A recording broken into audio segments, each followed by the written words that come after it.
Alors, les premiers fromages qu'il faut commencer, c'est les fromages à croûte fleurie. Ici, vous avez un brillat savarin. Ce brillat savarin, il est servi du foie nature ou à la truffe. Ici, vous avez un fromage, un mâche coulé. C'est un fromage de Loire au lait de vache, très doux.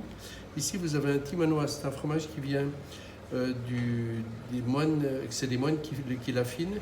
Il est lavé et brossé avec la liqueur de noix. Il faut le manger surtout avec la croûte, c'est dans la croûte qu'il y a l'affinage.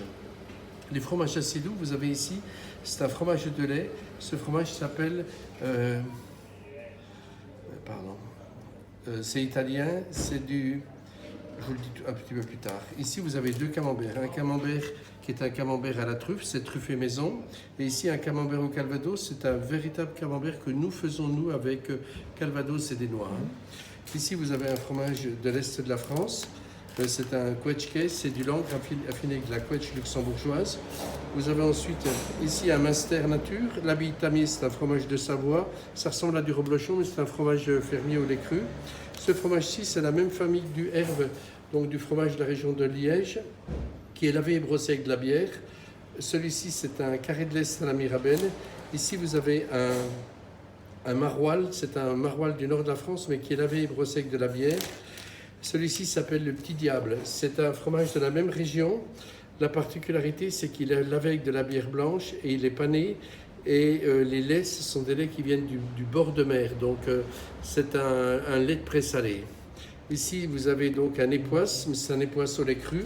Et ce fromage, j'ai voulu qu'elle vous le mette, même si c'est difficile à tenir sur un plateau. C'est un fromage qui est fait en Belgique, le monsieur fait de la bière et la dame fait du fromage. Et c'est lavé, c'est vraiment exceptionnel.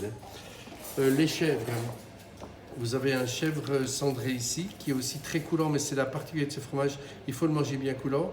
C'est un cône du port d'Aubry, c'est un fromage donc de la Loire. Et ici, c'est un fromage de chèvre à la lavande. Ça, c'est italien. Les fromages de montagne, vous avez ici, c'est un Saint-Nectaire.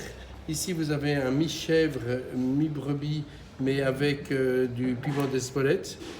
Alors ici, vous avez un fromage du pays corse. Et là, c'est difficile les fromages de montagne. Là, vous avez donc un grand cru de la Bâtie. Et là, vous avez une petite tome, c'est une tome fermière. Les bleus, ici, vous avez du Basaggio. Le Basaggio, c'est un fromage italien de brebis qui est lavé avec du vin jaune et avec des raisins. Et celui-ci, c'est du Shropshire. Alors, le Shropshire, la particularité, c'est comme du... ça c'est du Stichelton. Le Stichelton, c'est comme du Stilton, sauf que lui, il est fait avec du lait cru, alors que les Stilton ne sont jamais faits avec du lait cru. C'est pour ça l'appellation. Et ça, j'ai voulu aussi qu'elle vous le mette. Ce fromage-là, c'est un fromage qui vient d'Irlande. C'est du cheddar, mais à la truffe. Ça, c'est très rare. Là, vous avez ici un miel à la truffe pour aller avec les chèvres et un confit de figue pour aller avec tous les fromages de montagne. Le beurre, il faudra le mettre au frais parce qu'il faut qu'il soit bien frais. Voilà. Et les baguettes, 5 à 7 minutes dans un four chaud à 180 degrés.